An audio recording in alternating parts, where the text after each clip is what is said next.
friends, Jake here with Jarchomp Collectibles, and we are going to be doing our inventory review in preparation for New Jersey Collecticon today.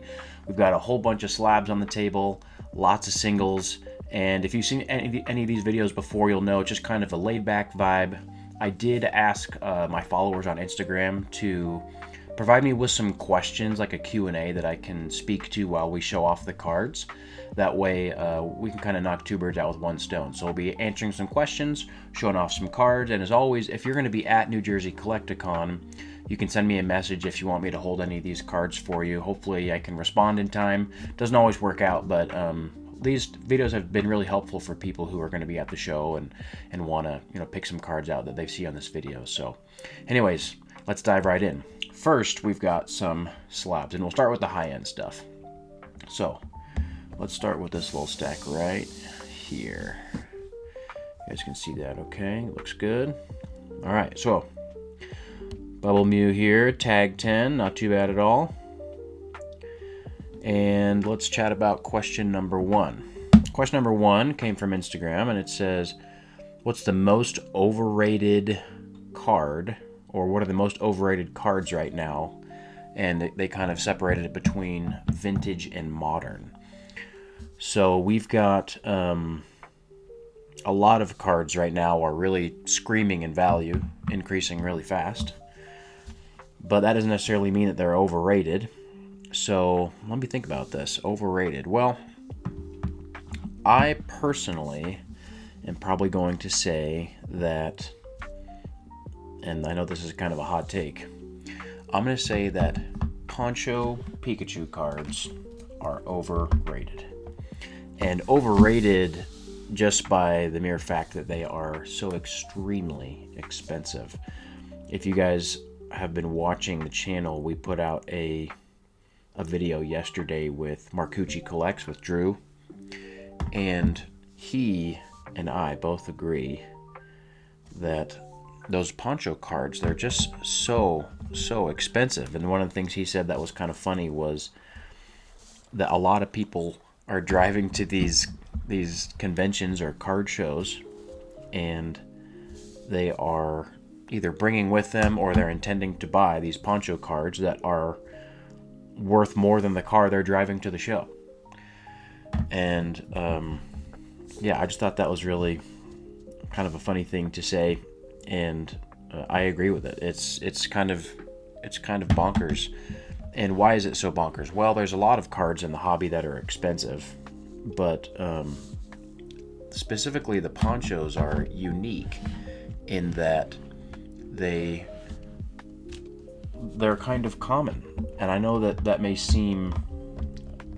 may not seem like it's the case, because not everyone has a bunch of PSA 10 Poncho Pikachu cards in their collection, but for their price, they're actually really high population cards. I'm pretty sure all of them are over 1,000 population in a PSA 10. Some of them well over 1,000. Oh, I love this Rayquaza. But despite their relative lack of rarity, they are still so expensive, and that just has to do with demand. Like, for whatever reason, those cards have just really captured the imagination of so many of the people in the hobby, and they have become extremely desirable. So I'm not sitting here saying that they shouldn't be so valuable, because demand is demand and people are going to want what they want. Oh, look at this, guys. Picked this up recently. Magikarp Wailord GX. This is a promo tag team Pop 9. There's only 9 of these in a PSA 10 in the world. And tag teams right now are so crazy. So there's really no sales data on this. But given the fact that it's, a tag team, really high demand, popular characters, I thought that was a fair price tag. But we'll see. We'll see how it works out. Anyway, so overrated, I'm going with Ponchos. And that's more, I guess, of a modern take. For vintage, let me think. Vintage. I would say something like, old WotC Hollows, like base set Charizard, or, But honestly, I don't think those are overrated. I think that they're just iconic. When people think Pokemon cards, they think of that base set Charizard art. So can't say that is overrated. But what I can say is, that is also a card with really, really high population. And maybe not in a PSA 10, but there's been thousands and thousands and thousands of those base set Charizards graded now. So maybe we'll go with base set Charizard for just the mere fact that it's very common, but everybody wants one. I mean, I like base set Charizard, so I don't think it's a bad card at all, but it is probably the most known card.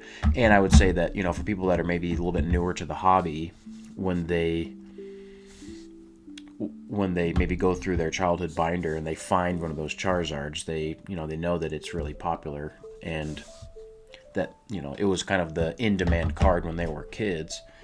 And so maybe they think that it's worth more than it is. So maybe that's a good definition of overrated. People think it's worth more than it should be.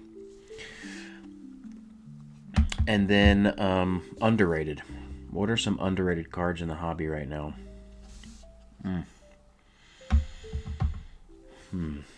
I mean, this is such a tough question. There's so many eyeballs on the hobby right now. It's hard to say that anything would be underrated. I'm going to say, honestly, maybe it's cards like this, right? So we had kind of a boom in earlier this year in Scarlet and Violet Secret Illustration rares. And I'm going to say that they will go down as really iconic pieces and important parts of the hobby. So the fact that they've kind of diminished in value over the last couple months, to me it seems like it's a good opportunity to get in. Like if you like those Scarlet and Violet cards, maybe get in now before there's another boom in them. And then underrated vintage. It's hard to say that it's underrated because the prices are just absolutely skyrocketing. But I love that EX era stuff. We talked a lot about that with Drew. Love the EX era. And it's actually really rare stuff. And so Gold Stars, Cosmos Foil EXs from that early era, they're expensive, but I'd still say that maybe they're underrated. Oh, look at this. Speak of the devil, we've got ponchos right here. We've got PSA 10 Gyarados and Magikarp Sequential. I guess it should go like this. Carp and then Gary. And yeah, the prices for these is just insane-o. So, all right. So that is the high-end stack. Oh, no, we got a couple more. Spoke too soon. All right, we got a Lugia here. And yeah, so overrated ponchos, maybe base set Zard, underrated EX era, and Scarlet and Violet SIRs. So that's just kind of a smattering across all different types of generations.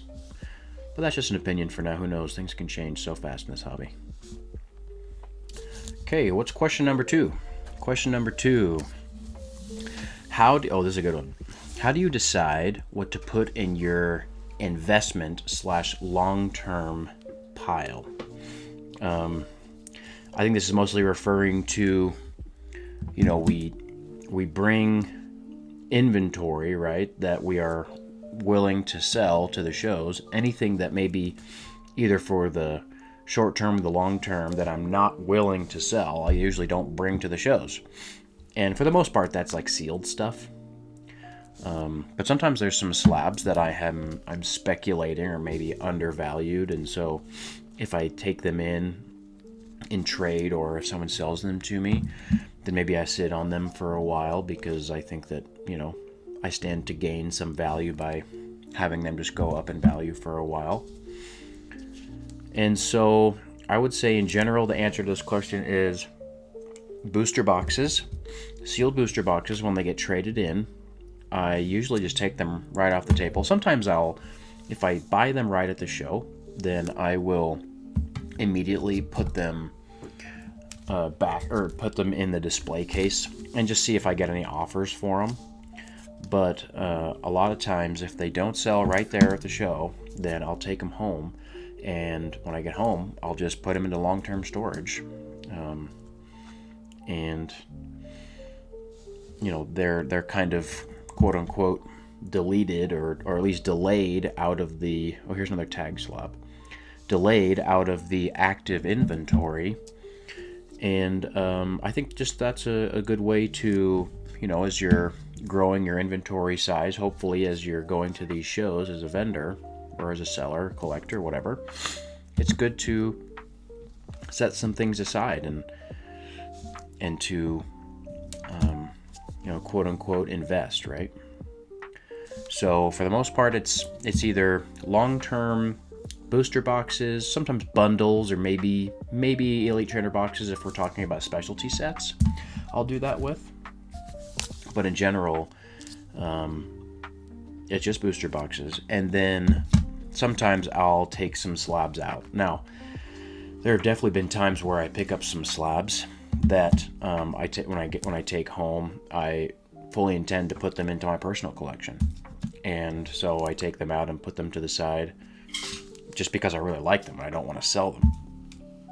But you know, the personal collection, for anyone that is selling frequently, they can tell you that the personal collection is a fickle thing. You know, you get a card and you just feel like you've fallen in love with it, and you're like, oh man, this is one of my favorite cards, I'm never going to sell it. And then you just kind of, you know, over the course of weeks or months, you just change your mind. Maybe you fall out of love with it, or you start to see it more frequently and decide that it's just not something that really speaks to you anymore. And in a market like we're in now, that has played to my advantage a few times, where I've taken cards off the table that I would have immediately sold. And because I took them off the table, they were out of the inventory, and so they didn't turn over immediately. And then they increased in value by 10, 15, 20% or more. And so, you know, I kind of, honestly, that's just luck. That has nothing to do with, you know, my ability to speculate and see what cards are really going to pop in value. I've maybe done that a couple of times, but it's almost always been luck. And yeah, I think anyone who's been in the hobby for any, you know, period of time, maybe more than a couple of years, will say that they've been in a similar situation, and they just kind of luck out when things really pop in value, and they had a handful of them in their collection, and then they're ready to move on from them, and then so they make a little bit of increase on them. And that's just luck. But you have to be involved. You have to be you know, buying cards or buying boxes or whatever to be able to participate in those lucky times, or in those times when the market really runs. So hopefully that's a helpful answer for that question. Question number 3. Oh, this is from my boy Arvin. Shout out. Goated Pulls. He asks, what is my favorite graded guard?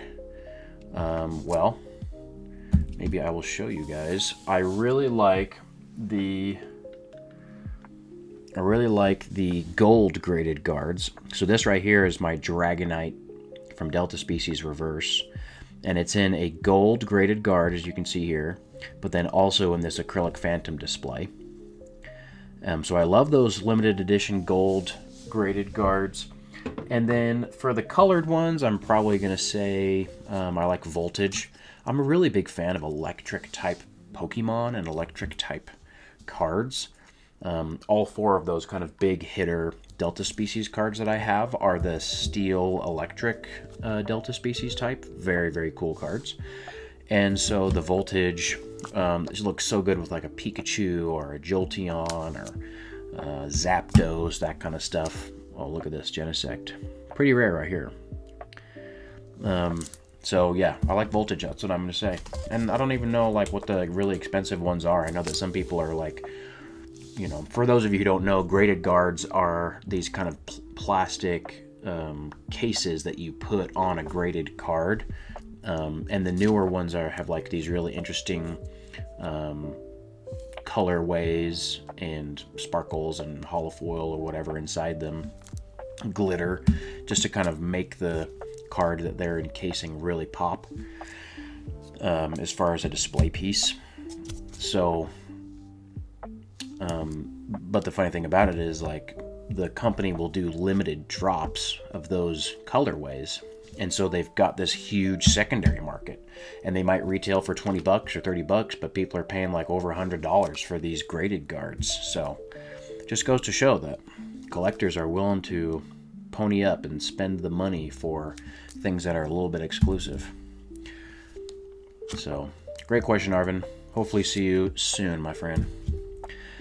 All right, next question. This is from my boy Frank, and he asks what my plans are for expansion from like a business standpoint. Oh, look at this, the infamous Drowsy. Plans for expansion, Frank. Well, I think I've talked about this in some of these other videos that I've done, that we have gotten to the point in vending where, you can only sell so much at a show. When you go to a show and you bring a bunch of singles and slabs, you can only display so much, you can only sell so much, and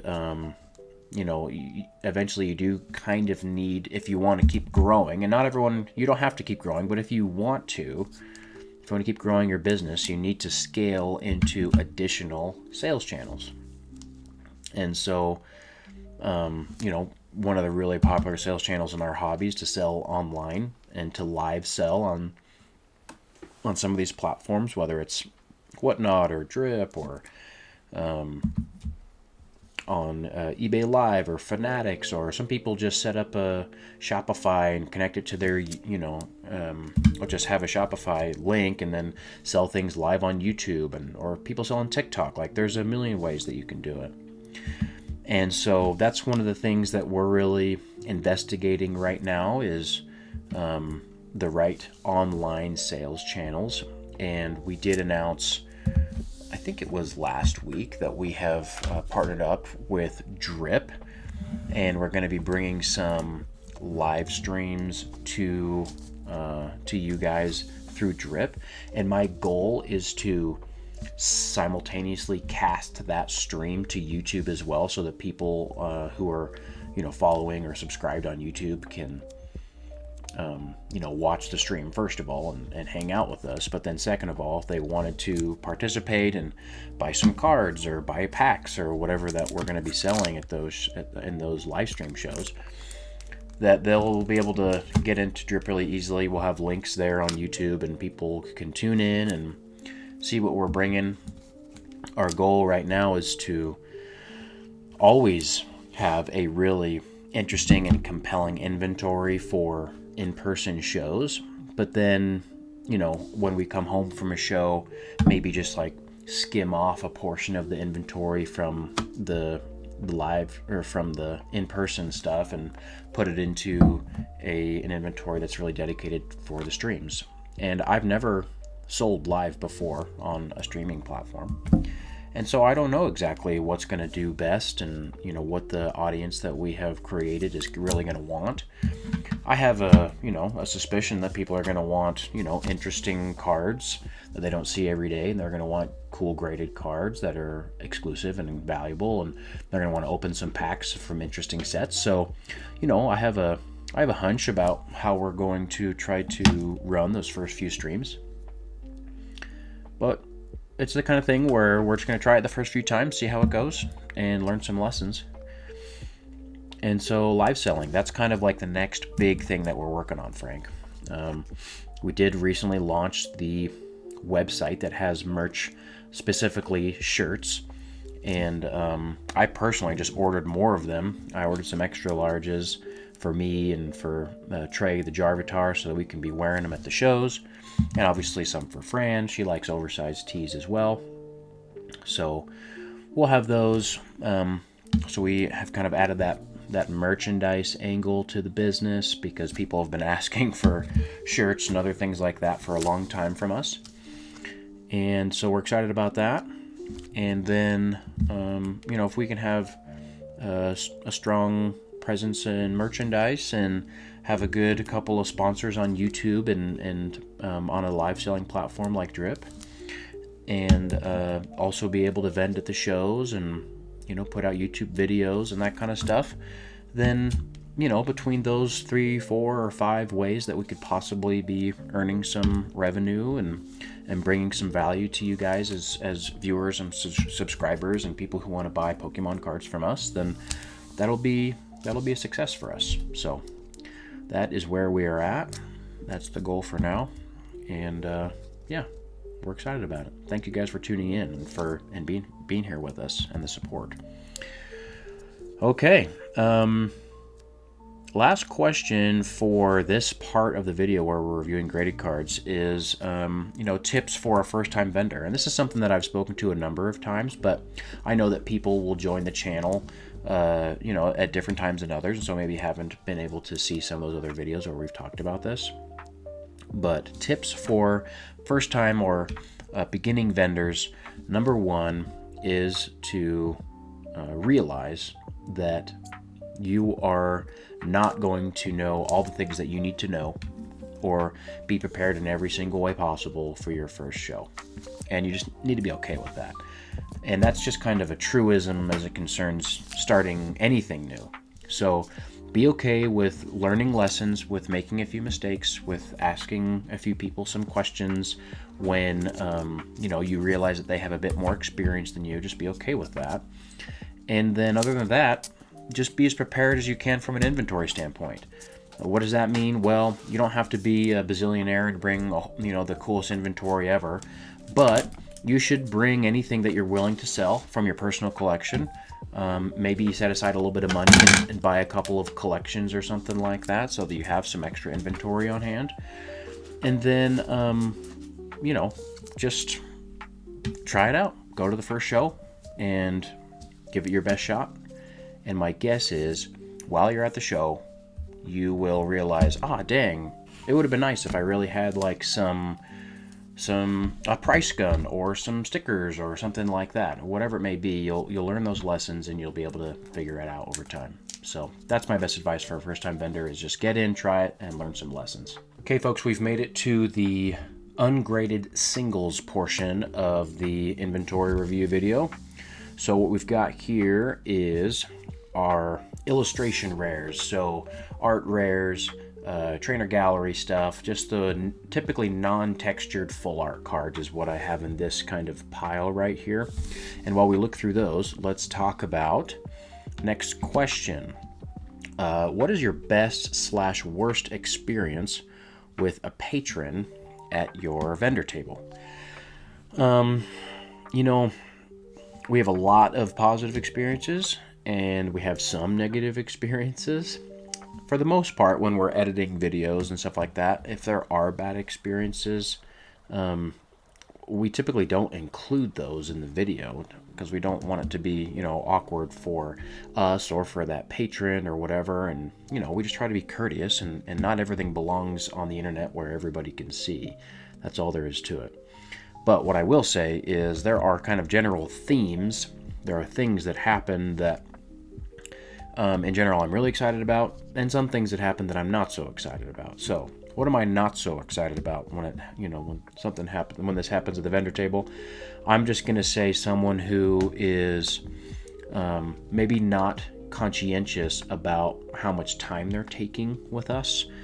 Now that we have a bit of a following and people want to meet us at the table and have binders signed and take pictures and all that kind of stuff. We love that. I love to meet people in person, have that connection. I recognize that our videos have this wider reach than we can really even recognize, and so I absolutely respect that, and I want to be available for that. But there are some times where someone will maybe come and they want to look at a big stack of cards out of the case or something like that, and will we'll take those cards out and we'll speak with them, and there'll be kind of a, maybe some sort of preliminary negotiation about the value of those cards, and they'll kind of hem and haw for a long time and then won't buy anything. And in the industry of selling, those buyers or non-buyers are called tire kickers. They're just kind of there to talk about cards, and maybe allude to the idea that they might buy something from you, but then never really buy anything, and you kind of just end up as a seller with less time on your hands. And I would say that that's the kind of thing that sometimes I'm like, oh dang, that's a bummer. Maybe that was a little bit of a waste of time. But then again, I'm not going to sit here and say that everybody needs to buy something from me every time they see me, and that's not an expectation. And maybe I just don't have the cards in the type of cards or the condition card that they're looking for, and so not a requirement that you have to buy something from me. But if we're going to have to chalk up something negative that could happen at the table, it's just maybe when time gets wasted and I'm not able to give that time and attention to someone who honestly probably needs it or deserved it more because they were really wanting to buy something and to work out a deal with me. Now, as far as positive stuff, for anyone that follows me on any platform, you know that one of the main reasons I'm in this line of work in this industry is because I just love collecting these cards. I have a really sentimental connection with them, and they bring up really fond memories of my childhood that I got to share with my brothers and my sister, and so there's just a lot of great things about this hobby that can be kind of distilled into building out a cool collection. And so what's my favorite thing that happens at the vendor table? Well, it's honestly when someone has really paid attention to some of the things that I'm saying as far as what I'm looking for and what I'm collecting, and they bring those things to me. And not that they need to give them to me for free, which does happen often, and I'm very grateful for that, but I'm certainly not requiring that. But when people bring me things that I need for, a master set or a collection that I said that I'm working on, or a certain card that I'm looking for, I'm looking for Topps Chrome cards for a Topps Chrome set. I'm looking for e-readers from Aquapolis and Skyridge and Expedition. And I've talked about that frequently. And when people take the time to, look through the cards that they have, or maybe they saw some of those cards were available locally, in their Facebook group or at their card store or whatever, and they picked them up for me and were able to work a deal for them. I love that. Very grateful for that. It's a really cool thing about this community, which is we all recognize that no one's really going to be able to collect every single card, except for maybe some of the really rich folks, which, shout out. It takes all types to be in this hobby. But for the most part, you're not going to be able to get every single card that's out there. But we are going to, all of us have the opportunity to build a collection that is meaningful to us. And when we have a community of people that are willing to support and help source cards for each other and, be on the lookout for each other, then that's great. And I'm not able to do as much of that as I maybe want because I have a lot of people that, send me messages on Instagram and email and other ways who maybe are asking for specific cards. And if you're one of those people and I haven't gotten back to you, I'm sorry. It's a little bit overwhelming to kind of be able to respond and source cards for strangers all across the world. And so the part that I try to play is I try to bring an interesting and diverse inventory to these shows. And I know that not everybody can go to the shows, but that's the part that I try to play. And so, negative parts that can happen at the table, well, and sometimes a little bit of time gets wasted, and which is, it's unavoidable. It happens sometimes. And then positive things, gosh, I just love when people have been really thoughtful and conscientious and they bring me cards that I'm looking for. So thank you guys. Okay, next question. How to measure success as a vendor? Wow, this is a really cool question. And, what I love about this question is, maybe the simple answer, the simple place to land is, oh, well, am I making money? And that is a simple, calculation in a spreadsheet or a profit and loss sheet, whatever it may be. A work that you have to do with your accountant and your tax person. And if the whole thing is more about money for you, then all power to you. This can be a full-on business. For a lot of people it is, and so I don't have anything against that. But my answer to this question might be a bit more nuanced. It's probably going to be, to answer this question, I probably have to ask you a question first, which is, why did you decide to vend in the first place? And for the most part, I'm going to say that a lot of people get started vending because they are serious collectors, and what they're hoping for is maybe to put themselves in a position where the cards that they're looking for, they have more access to them. They come across their table, you come across the cards that you're looking for with a little bit more ease and a little bit more frequency. And with the added bonus of, from time to time, the exact card that you're looking for is going to come across your table, and someone's going to be willing to work a deal on it where you don't have to necessarily pay full market price for it. And yes, of course, it requires work and time and all that, which maybe some people discount and don't really recognize the work and time that goes into, being ready to vend. Oh, we've got Secret Illustration Rare EXs now. But yes, I would say most people get involved in vending because they're collectors, and maybe as time goes on, they develop more.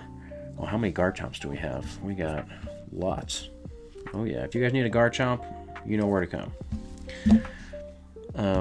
Maybe as time goes on as a vendor, you kind of develop a more business and more money focused mindset, which is natural. That can certainly happen, especially if you decide to go full time and maybe leave your regular 9-to-5 job behind. Then you definitely have to start thinking about the money, because that's how you're paying your bills and feeding your family. But I would say that a healthy vendor, one who is happy and really benefiting the community, is one that still is really passionate about the cards and is looking for cards maybe for their personal collection and for maybe for their friends or whatever it may be. They're trying to be a benefit to the community and also find a benefit for themselves at the same time, right? Have a symbiotic relationship with the entire community. So success as a vendor comes down to maybe, okay, is there some financial success? Great. Is there also an ability for you to get some cards that you wouldn't have otherwise maybe gotten access to? That's great too. And that's probably how I'm going to answer that for you. Okay, next question. Opinion on the new black and white set. So Black Bolt and White Flare, I believe they're called. And whether or not they are investable. Investable. This is a good question. I would not consider myself the kind of quote-unquote YouTuber who talks consistently about investing in Pokemon cards, but I do personally invest in Pokemon cards to a certain degree. A portion of my wife's and my net worth is in Pokemon cards, whether that's business inventory or whether that's short-term business inventory or long-term business inventory. And so I think I guess I've earned the right to have an opinion on the relative investability of a new set. And I'm going to say that the market that we're in right now is so hot that in the past, when a new set came out, let's say Fusion Strike, in the past when a new set came out, it might take a few years for that set to really reach the point where it's worth consistently more than MSRP. Fusion Strike, for example, was for a long time, like, it was like $80 a box. So almost 50% of MSRP. And nowadays, because the market is so hot and there's so much demand for the newest sets, that timeline of a box of cards going from, release value to well above MSRP for a lot of these sets is no time at all. They actually pre-release and pre-sell and sell at release for higher than MSRP. Most of the sets do now. And I expect that will still be the case for Black Bolt and White Flare.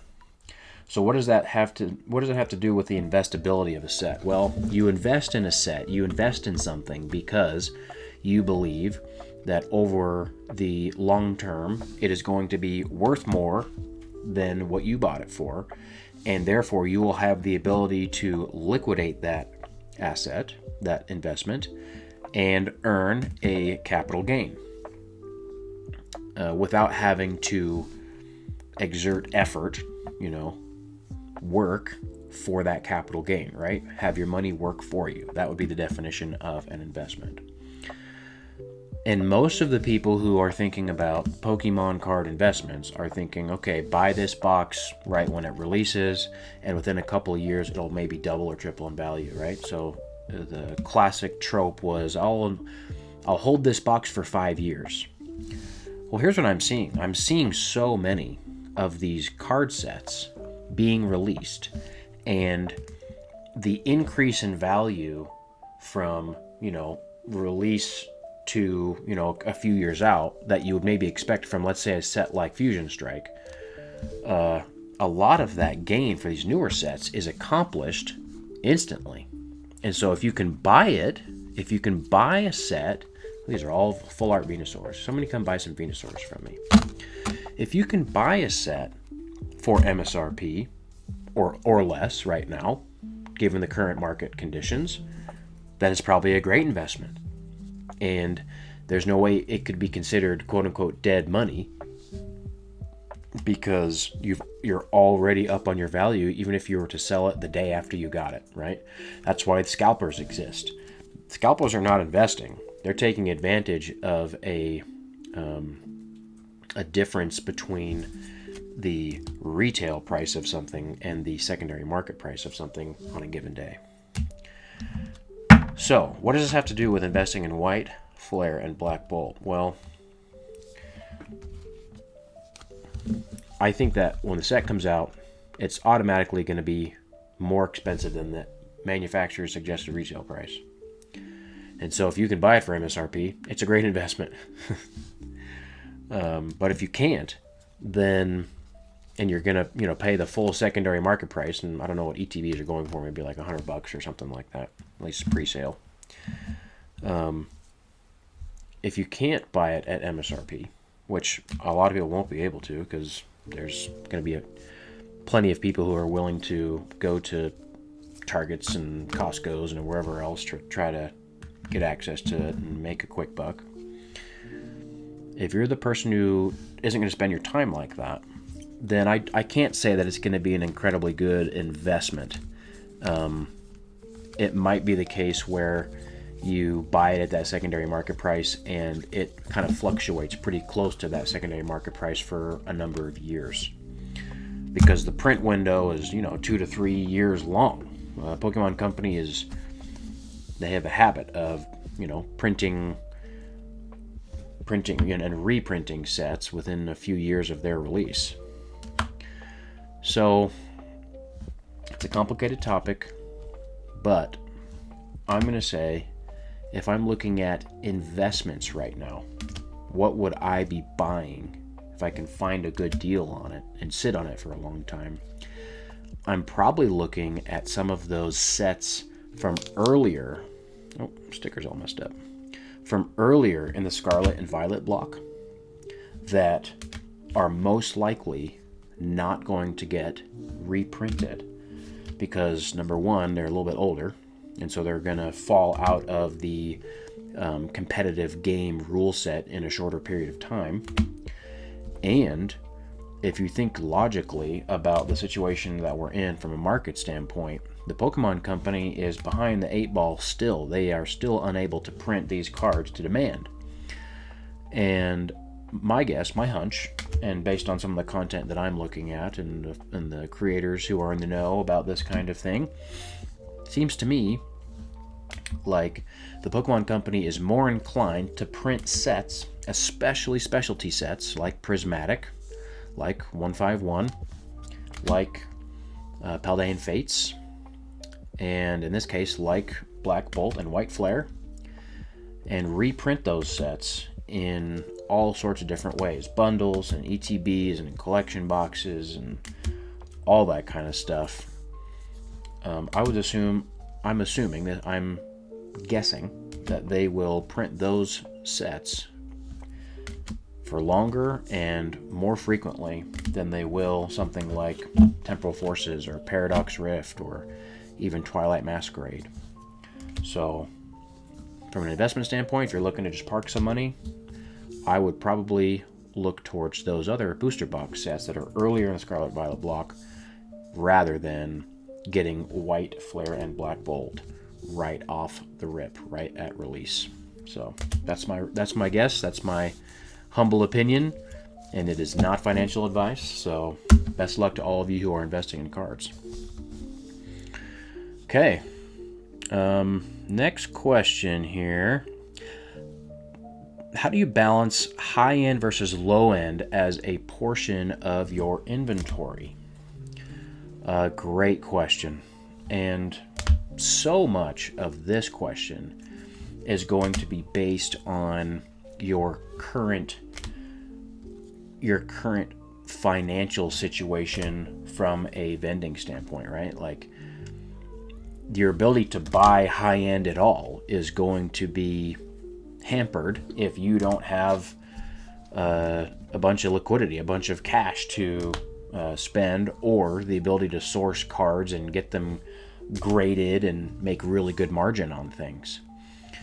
And so I would say that this is a question that is maybe more important for a pretty seasoned vendor rather than maybe a beginning vendor, unless you're someone who, for whatever reason, at a very early point in your vending career, has been able to get a lot of liquidity really fast, right? Maybe you come from money, maybe you have a really high paying job and you're willing to just kind of dump money from your 9 to 5 into your business inventory, which, again, we're all in different situations. That totally happens. Some people are for sure in that situation.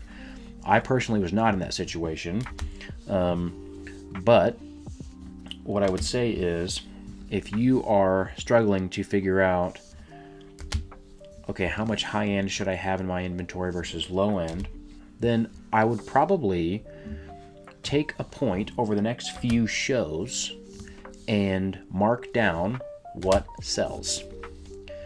And yes, of course, it takes maybe you have to sell 50 smaller or lower end things to account for the sale of one high end thing.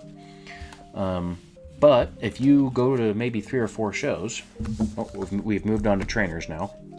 If you go to 3 or 4 shows and you have a few high end things and you notice that you sell 200 lower end things before you sell one high end thing, then maybe the resolution you need to make is that you need to consistently have some lower end things. And I would say that I would be careful having maybe more than 60% of your business inventory being all high end, unless you are very talented and experienced at selling high end. Because if you aren't quite confident in your ability to sell that high end stuff, and then you go to a few shows and you don't sell very many of those things, then those are maybe shows that you would mark as a loss, and would be worse in comparison to if you had an inventory that's a little bit different. So I can't give you exact advice because we all have different niches and have different connections, but the best thing to do is to do a little bit of an experiment, a business experiment. And we're all always doing business experiments. Every card that I get is a business experiment. I don't know, for example, I've sold maybe 4 or 5 Reds Challenge full arts over the course of my time vending. But I've sold other cards hundreds of times. And so whenever I get a card that I haven't sold as much, I consider it to be a little bit of an experiment. And, I now know certain cards and certain classes I know for a fact that I can sell with ease, and so I'm more willing to take those in. And the only reason I know that is because I've run that experiment before. Alright guys, we're into vintage half art cards. And this actually, I would say, dovetails really well into the next question, which is, what is your favorite card to sell? We got a nice Shadowless Blastoise here. What's my favorite card to sell? Well, for those of you who saw the podcast I was on with RoboSkills and Twice Baked Jake, the Card Lounge podcast, they asked me kind of a similar question, and at that time I said it's probably that Stained Glass Birds promo from the Hidden Fates Elite Trainer box, the Moltres Zapdos Articuno GX. And that card is just, it's regardless of the value, I know that it's kind of had a big pump and got up to $150 or whatever, and then now it's down to 120 or less. Regardless of the value of that card, it's high in demand. I remember having it in my case when it was worth $15, $20 and selling it instantly whenever I had it. And I remember having it in my case when it was worth $150 and selling it instantly when I had it. So, and that's maybe something that people don't quite understand about the vending business. I'm not really concerned with what the market value of a certain card is on a certain day, because I'm operating based on a margin basis. I'm really concerned about my ability to buy cards at a percentage of their market price and sell them for market price, right? And so whether that card is worth $15 or $150 doesn't really matter to me. I'm not the kind of person who is stockpiling all of those cards. There are some people who make plays like that, and they think, oh, look, I think that the Bubble Mew is going to be worth much more than it is right now, so I'm going to buy 100 of them as often as I can see them. And I don't do that too much, honestly. I think that's for me personally, it's a little too risky to have a large proportion of my inventory be speculative like that, because you could easily lose just as much as you could win. It's kind of like a single stock investment in comparison to, investing in an index fund, for example. So I don't do too much of that, but I have to answer with that same card probably the Stained Glass Birds promo, or I'll always buy Lugia V Alt from Silver Tempest. Beautiful card. It's a perfect price point, I think, for someone who's looking to, if they're looking to buy it, well, they're probably trading in cards that are worth, $50 to $100 to get towards that $250 range to trade towards it, which is great. Or if someone is trying to, sell it to me, or, they're trading it into me so that they can get something that's even bigger, like a big slab or something like that.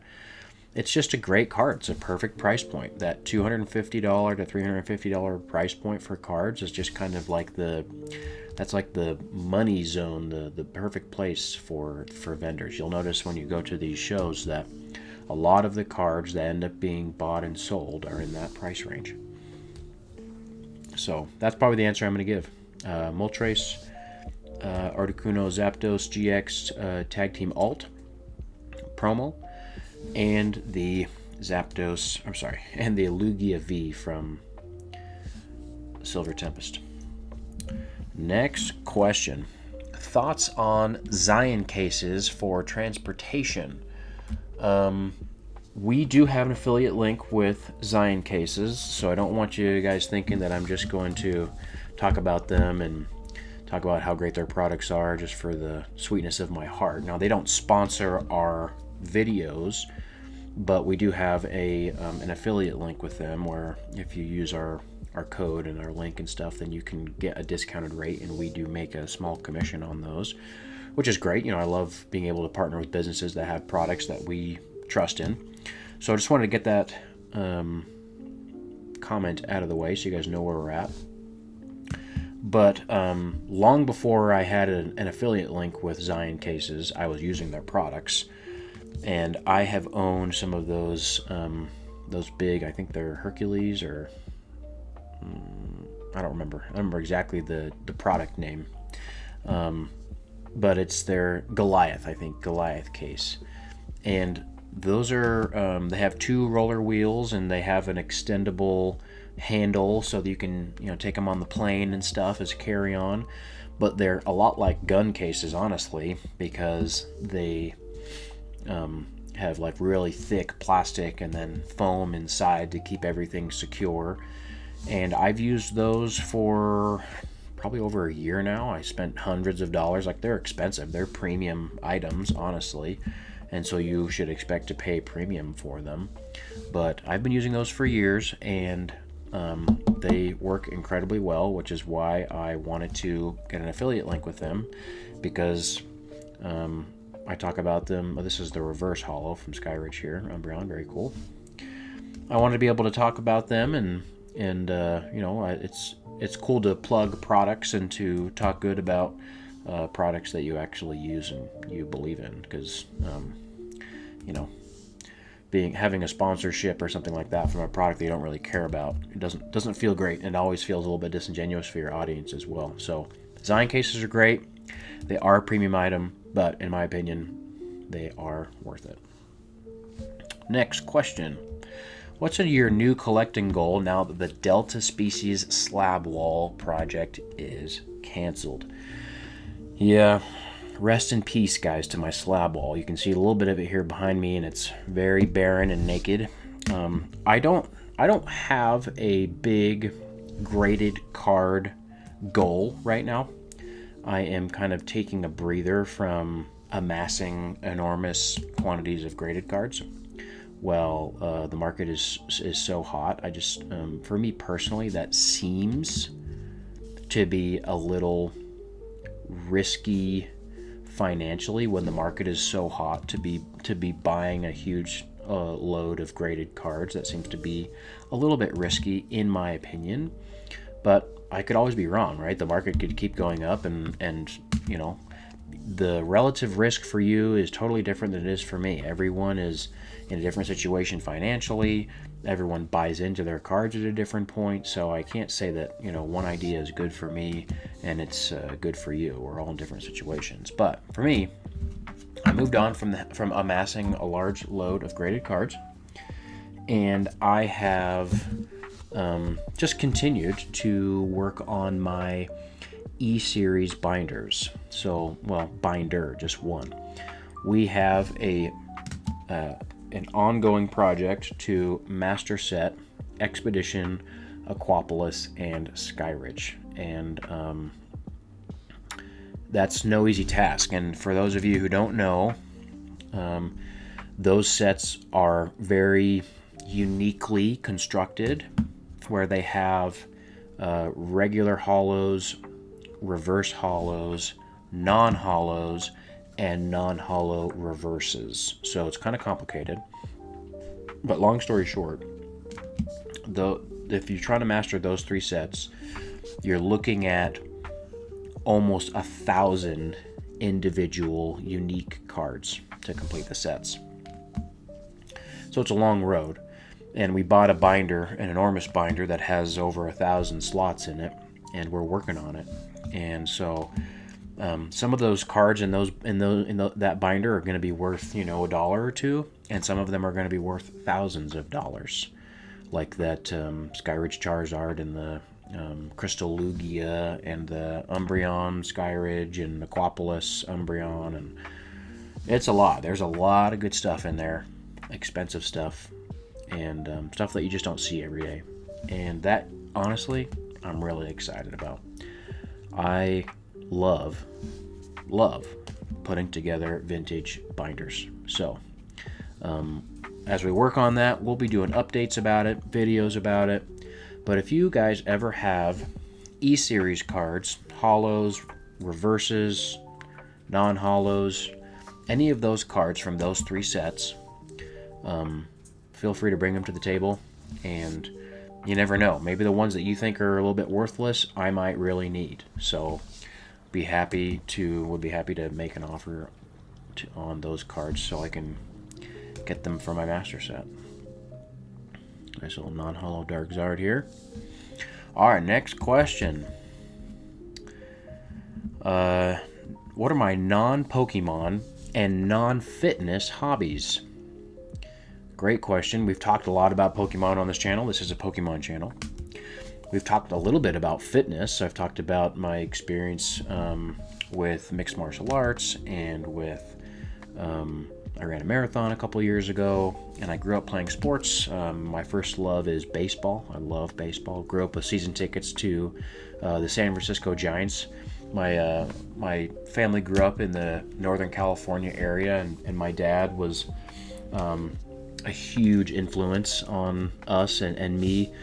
He loved baseball. He loves baseball, and so did I. So do I. I love baseball. And so we had season tickets as kids, and so we got to go to a lot of those early 2000s Giants games when Barry Bonds was playing. And for most people, Barry Bonds is, his name is kind of synonymous with the steroid era, and we brand him as a cheater. But for those who were fans back then and got to see him play in person, and maybe I'm just glazing, but for those who are fans and got to see him in person, the truth is that it was extraordinary to watch him play the game. And his stats speak for themselves. If you were to eliminate all the seasons that he played when he was likely using some sort of performance-enhancing drug, and like everyone else in that era, I'll add. But even if you were to remove those seasons, his stats would easily put him in the Hall of Fame. But yeah, guys, I was in the park in San Francisco live when Barry Bonds hit his 500th home run. My dad was there when he hit his 600th home run. I was in the place when he hit number 700. We were there when in that year he broke the single season home run record, and he hit 73 home runs. Well, the actual record was at 70, which was set by Mark McGwire. And when Barry Bonds hit his 71st home run to pass Mark McGwire, we were in the stadium. We saw it live. And back then, guys, this was before, before it was really common for people to have camera phones. And obviously it was long before iPhones. And so, when Barry was playing and he was at the height of his powers, so to speak, every game would sell out. And in that stadium, I think it's Oracle Park now. I don't remember, but back then it was called Pacific Bell Park, and then it was AT&T Park. But back then it was called Pac Bell, and I think that stadium, that park, it fits I think like 44,000 fans. And so if they sold over 40,000 or 42,000, they'd call it a sellout. And they were selling out customarily back then. And so the whole place is packed. And every time Barry Bonds gets up to bat, the entire place is standing on their feet. And it seemed like every other person in the stands was, had brought a flash camera with them so that they could take a picture of what was inevitably going to be an iconic moment when Barry hits a home run. Because I swear to you guys, it was like if the pitchers were willing to pitch to him, he was hitting a home run that day. He was that automatic back then. Anyways, he'd get up to bat, and the entire place would just absolutely light up in flash photography. I'm talking thousands and thousands of cameras all simultaneously, and the whole place is roaring. And then the pitch would come, and if it was anywhere near the strike zone, Barry was hitting it, and he was hitting it hard. And he was left-handed, and the right field fence in that park is basically a giant brick wall that separates the park from the Pacific Ocean, from McCovey Cove. And so Barry Bonds is just blasting baseballs out of the park, and they're flying out of the park and into the ocean on the fly. And he was so frequent in doing that at every game, every home game, there was just a huge contingent of people in their wetsuits and kayaks and canoes and little dinghy boats and rowboats and whatever out there just waiting in the cove, watching the game on a little satellite television or something, and he would just hit balls to them, and they would paddle out and fish those balls out of the water before they got too waterlogged, and then they'd have a cherished memory. So just incredible memories from going to those games as a kid, and sharing those memories with my brothers and my sister and my dad. And so things I like outside of Pokemon and fitness, I like baseball, and I also like video games. Played a lot of video games as a kid. Where I grew up in Northern California, it was pretty rural. When I was about 5 or 6, my parents bought a house, kind of a farmhouse, out on 5 acres, and it was adjacent to a couple of properties that were much larger than that. And the house previous to that rural house was very suburban, and so it took a few years, I would say, for my older brother and I, and this is kind of before Trey was old enough to kind of play with us. Because I'm 6 years older than Trey, the Jarvitar. So this is mostly just me and my older brother when I'm talking about we. But we were a little bit of kind of indoors kids. And, it took a few years for us to get kind of acclimated to, playing outside and having adventures like that on the property that my parents had bought. And in those years, and even after we got acclimated, my brother and I were huge computer game guys. And we never really had gaming consoles until we were in our teens. But when we were younger kids, we played computer games, and we played a lot of like real-time strategy games like Age of Empires and Warcraft and stuff like that. And we still Battle for Middle Earth, and we still play those games to this day. A lot of those games have been remastered or remade, and so they have live servers and stuff like that, but some of them don't. And so we have kind of found small internet communities who have created small hosted servers where you can go and still play some of those older RTS games and stuff. And so in the siblings group chat, here's a big one. Nice little Crystal Lugia here. Anybody need a nice binder copy of a Crystal Lugia? Let's look at the back here. Oh yeah, that's nice. Anyways, we play computer games, and so some of those real-time strategy games we really love. And then also, when we were a little bit older and we got some gaming consoles, we ended up being kind of an Xbox family, like Nintendo and Xbox. So we always had Game Boys, obviously, which is why we grew up with Pokemon. But we got Xboxes later on, and so we love some of those kind of classic shooters like Halo and Star Wars Battlefront 2 and some of those kind of original entries into the shooter category. We're not really big on Call of Duty games, but some of those shooter games we really have fond memories of too. So I like to play games. I am kind of in this interesting situation in life right now where, I am really excited about continuing to build this business and hopefully set up a financial situation to where we can comfortably have kids and buy a house one day and that kind of stuff. So it is a little harder, admittedly, for me to sit and play a lot of video games these days. I just get kind of antsy, and I think, oh man, I should be using my time otherwise. And I guess that's probably just kind of a symptom of wanting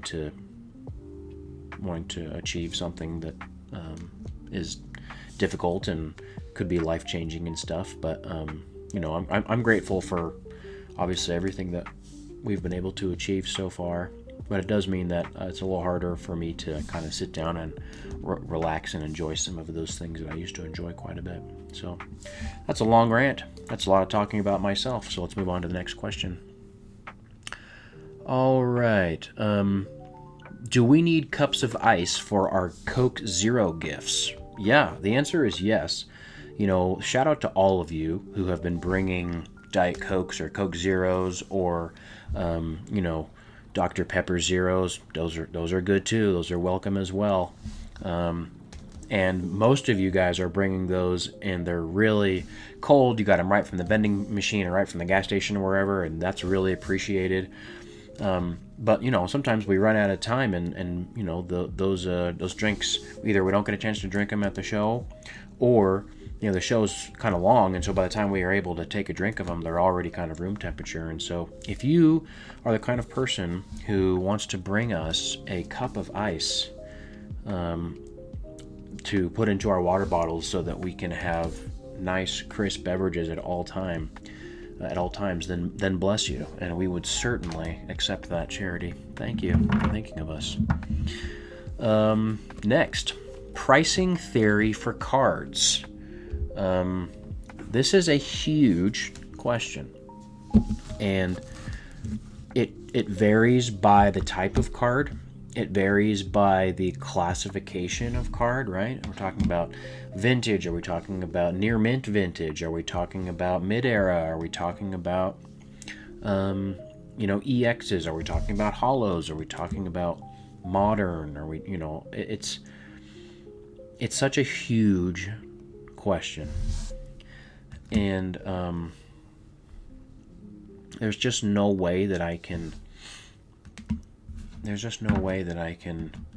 define it on a per card basis in less than like an hour.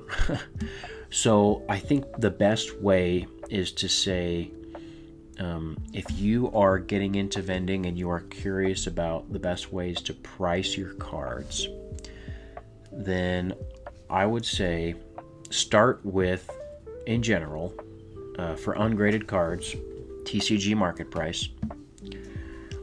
And, a nice little swirl here, looks like. Start with TCG market price. And then from there, talking about graded cards, look at maybe the last 5 or 10 sales, depending on how far apart those are, how recent they are. And maybe average those up. And then,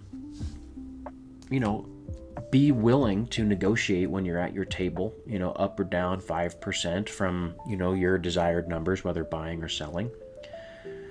Start there, see how it goes, see how much you sell, and just remember that your ability to sell something, at least partially, is impacted by the price. If you were a vendor and you had expensive cards at your table all listed for $1, you'd probably sell all of them, right? Or if you had expensive cards and you priced them all at $1 million, you probably wouldn't sell any of them. So pricing does play some role in your ability to sell something. But it's not the whole story. A different part of that story is, again, your ability to sell, maybe your charisma, maybe your confidence, maybe your ability to connect with someone emotionally. Maybe it has to do with the market that you're in. Is it trending upwards or downwards? It has to do with the type of people that you're speaking to. It has to do with your ability to find the right marketplace of people. Like, for example, there are people on Whatnot who, or other streaming platform, any streaming platform, who are kind of perceived as experts at selling near mint, ungraded vintage cards.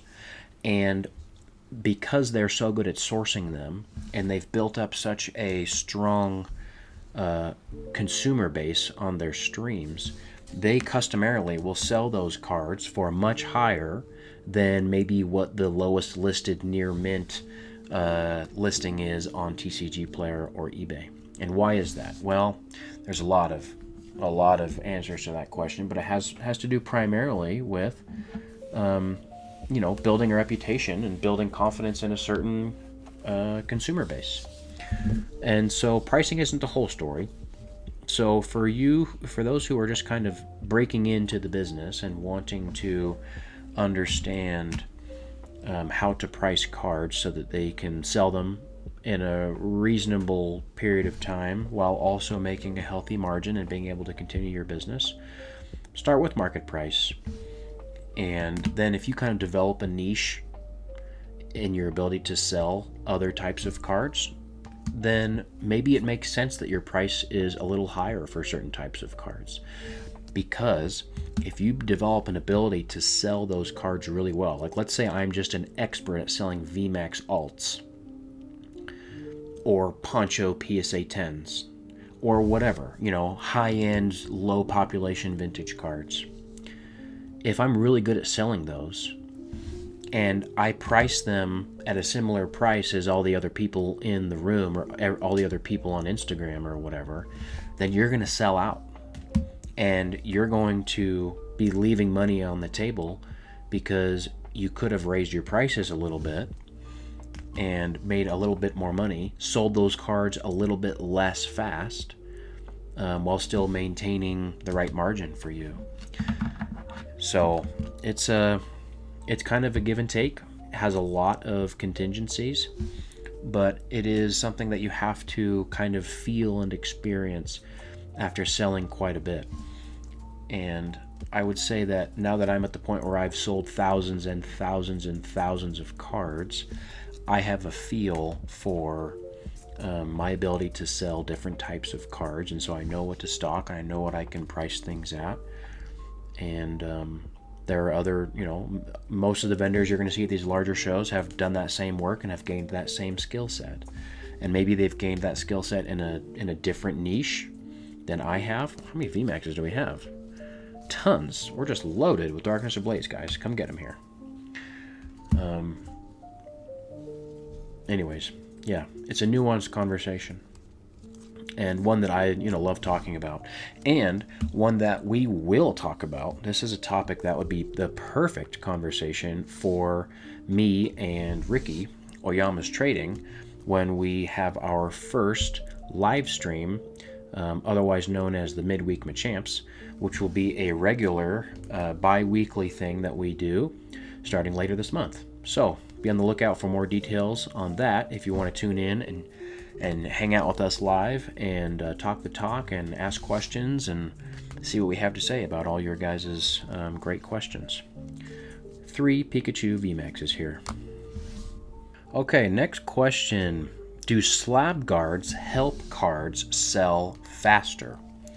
Wow. I have not personally run an experiment to see if something like a bumper or a graded guard or a what are the other ones, a slab mag or whatever, those all the brands out there. I have not done like a specific experiment to see if those make cards sell faster, but anecdotally I would say yes. I would say that how you present your cards at your table does play a role in your ability to sell them, which is why, a prime question for people who are getting started in vending is, what cases should I use and how many tables should I buy, and do I need a backdrop, do I need a table cover, do I need a XYZ? Because all of those questions are really the same question, which is what is the right way to array your table so that you are more likely to attract buyers and have them have an interesting and clean and fun experience, and all that kind of stuff.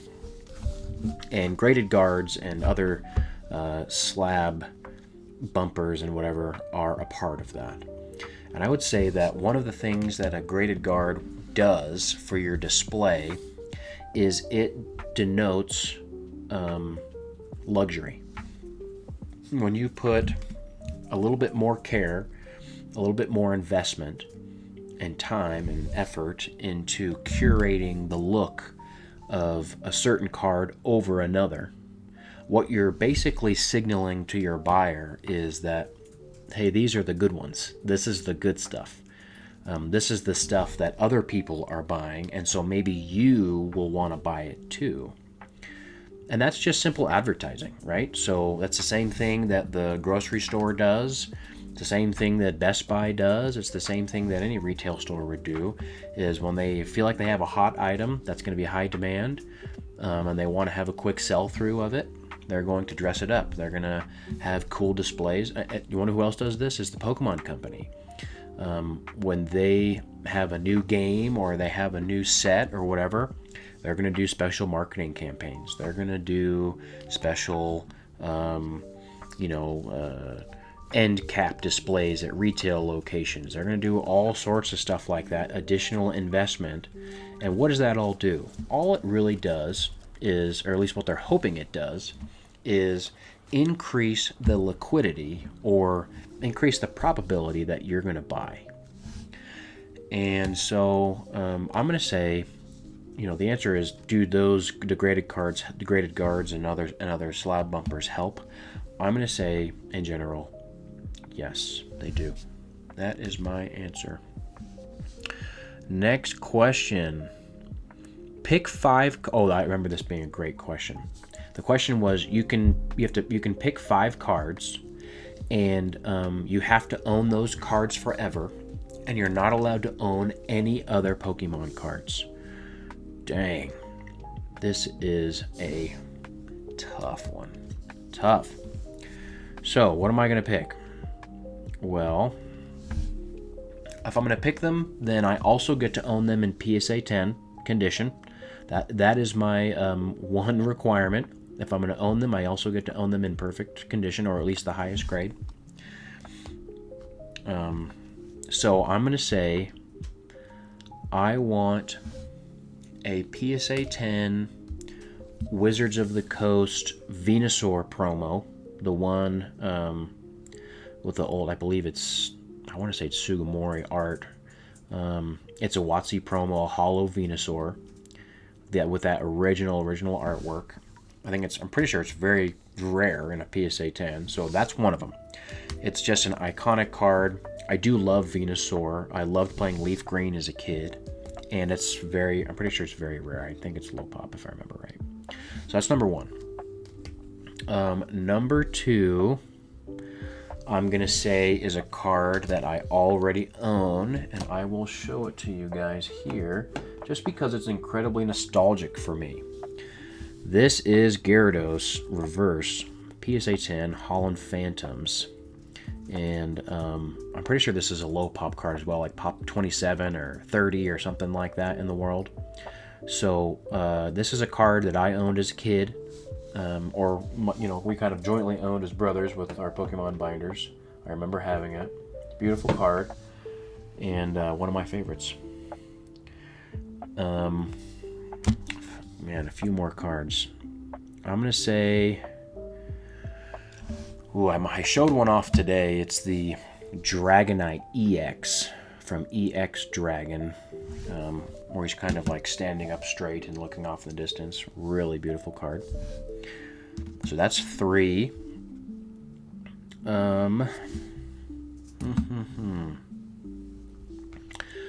I think I would like to own a PSA 10, and I don't even know if this exists, PSA 10 first appearance Topps Lugia card.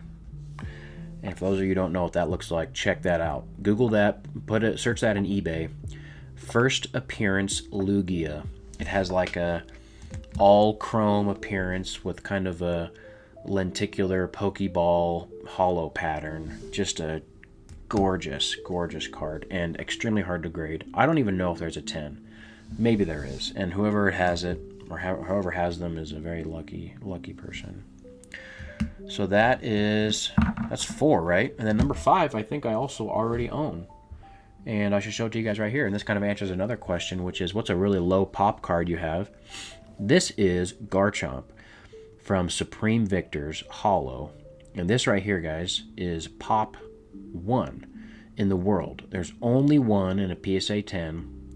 And it's kind of a vintagey / mid-era hollow from the Platinum era. This is right around the time when I was really, really hard back into the Game Boy games, playing Diamond with my brother who owned Pearl, and then later on Trey, the Jarvitar, got Platinum version. So we were deep into the games at this point. And love Jarchomp, of course. And this is Pop 1. I'm the only one who has one. So that's pretty cool. So those are my 5. Pretty sure that was 5. Yes. So that's my answer. All right, what is our next question? Okay, this is a hard one, okay? Question is how to get better at sourcing. And specifically, their question is how to source Pokemon cards to resell is kind of what the question was asking. Gosh. In the beginning, when you're first starting your selling journey in Pokemon cards, it's not going to be easy. There's a lot of competition. There's a lot of people who want to source cards at a good margin just like you. And a lot of those people, in fact, most of them, if not all, are going to have more experience than you.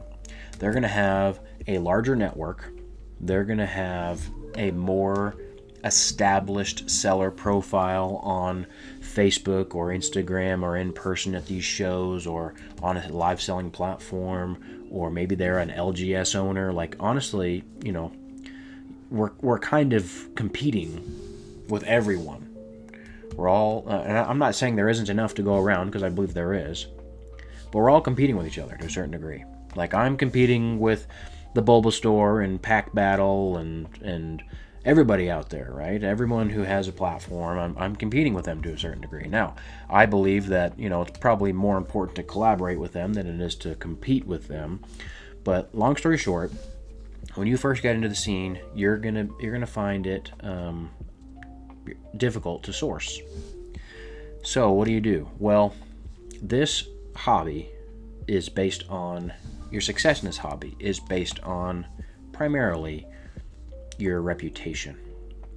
And if you can build a reputation, then what you'll notice is deals will become a lot more smooth, and they'll find you more often. Now, you'll still have to put in work, for sure.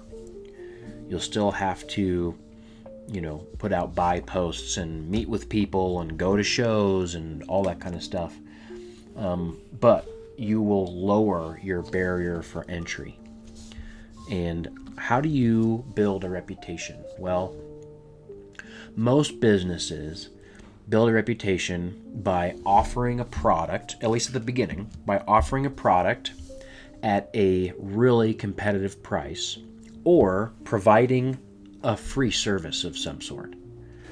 And then in exchange for that extremely good experience that they provide the patron or the consumer, the customer, they source credibility from those people. They ask for reviews.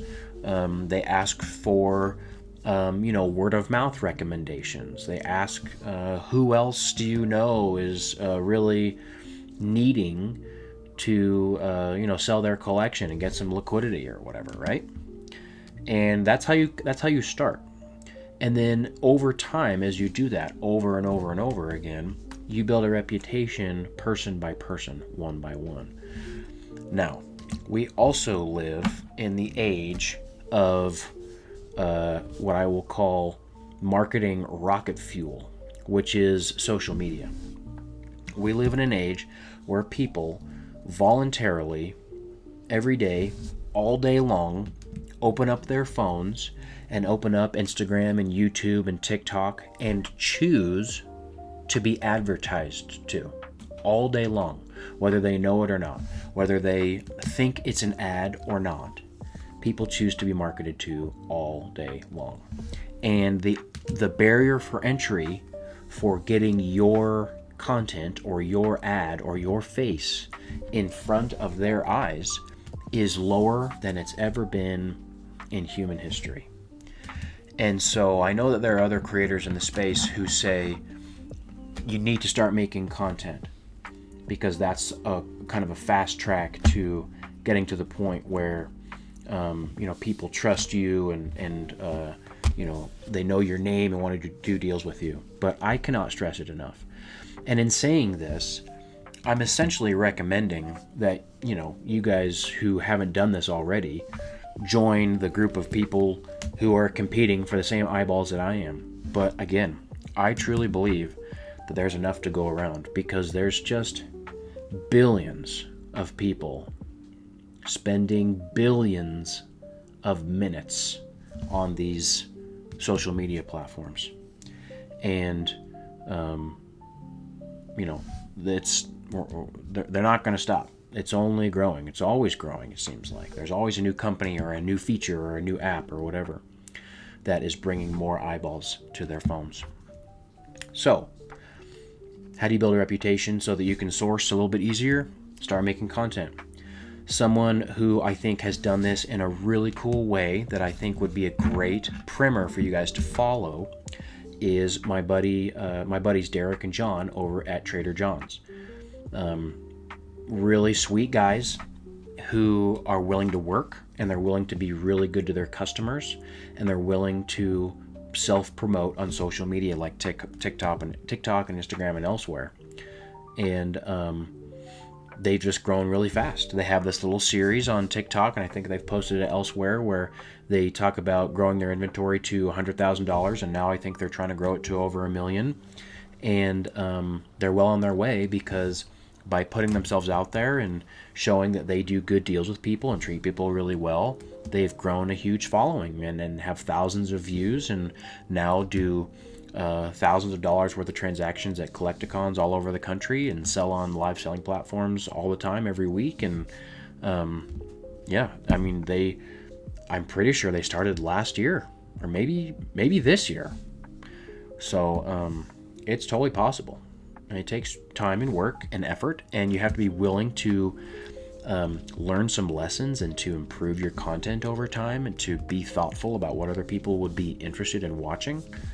But it's possible, and you guys can do it. So that is my answer for that question. Next question. What set is underrated? Oh, man. Underrated. All right, you guys ready?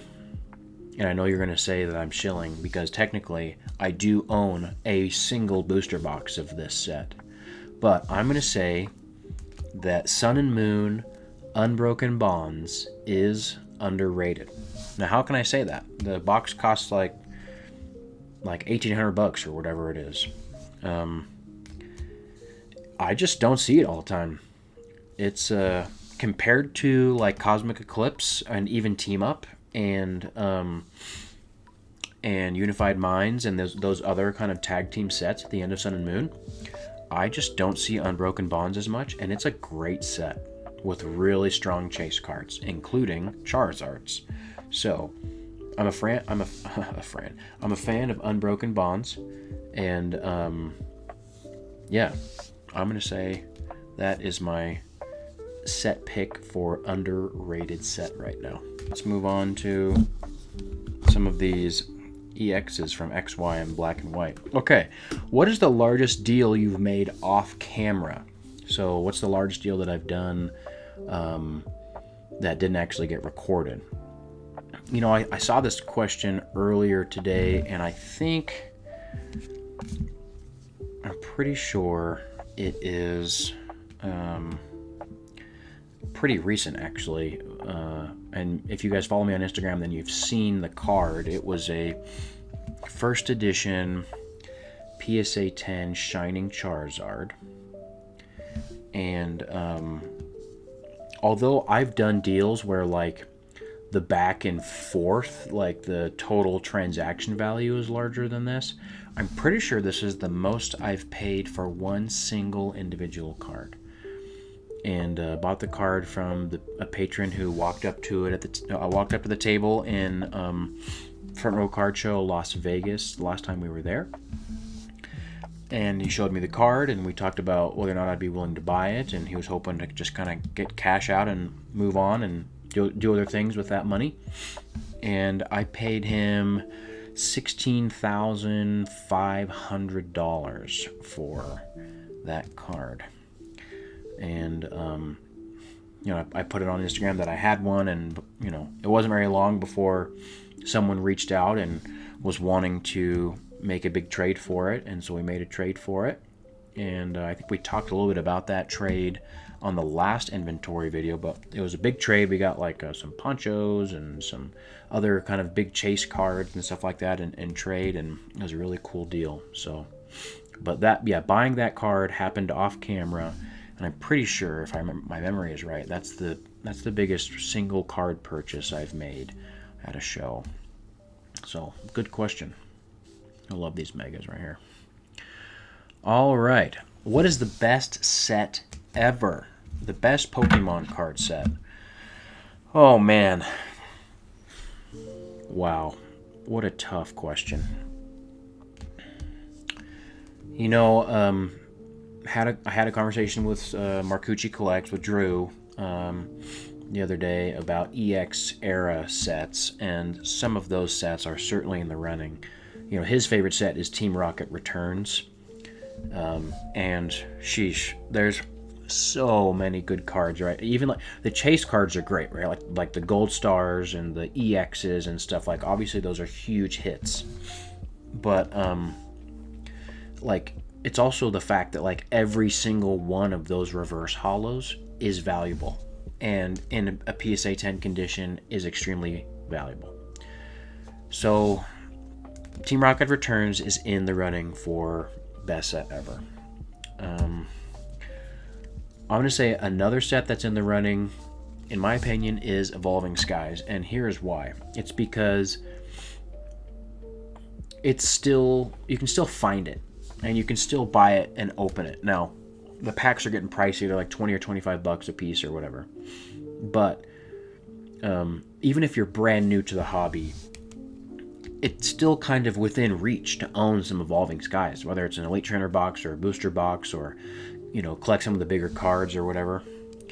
It's still within reach. And so I think part of my evaluation here is going to be, can people realistically like own this on a large scale? And the answer is yes. So I think Evolving Skies, an incredible card list, and a legitimate chase for a legitimate Modern Grail in that Moonbryon, which is really, really a fun time. I've opened a lot of Evolving Skies back when it was released and when it did reprints and stuff like that. Well, I got a bunch of these Mews. Shout out Fabs TCG, sold me a bunch of these Mews, and they're in all really great shape, all near mint. So if you guys need some Dragon's Exalted Mew EXs for your Mew collection, let me know. I've already got one in my collection. I gave one to Fran, so we are open for business on Mew EXs. And I think also these are a bunch of Giratinas as well from the same set. So a bunch of these nice Tinas if you guys need some of those. So Evo Skies, Team Rocket Returns, Cosmic Eclipse is an iconic set with a huge list of hits on there. Just a huge list. So I'm going to say Cosmic is in the running for best set ever. But like, I can't get over the fact that if I got to choose to open a booster box for myself, and money wasn't a factor, I'm probably opening EX Holland Phantoms. It's just too nostalgic for me. Now, it doesn't have like the best hits ever. It's got some great cards. Like that Gyarados I showed you. It's got great gold stars like the Pikachu and the Mewtwo and the Gyarados. But there's admittedly, EX era sets with maybe more iconic EXs and stuff, and maybe even more iconic gold stars. But for me, personally, I absolutely love that set. It's got so much nostalgia for me. So, that's my answer. A little bit complicated. All right. Oh, here's an interesting question. Maybe we'll kind of end on this one. What are some obstacles of working with Frannie? What an interesting question. Frannie is my wife. She does the vast majority of all of our editing for our content, YouTube and otherwise. And she's excellent at it. She is so fun to work with.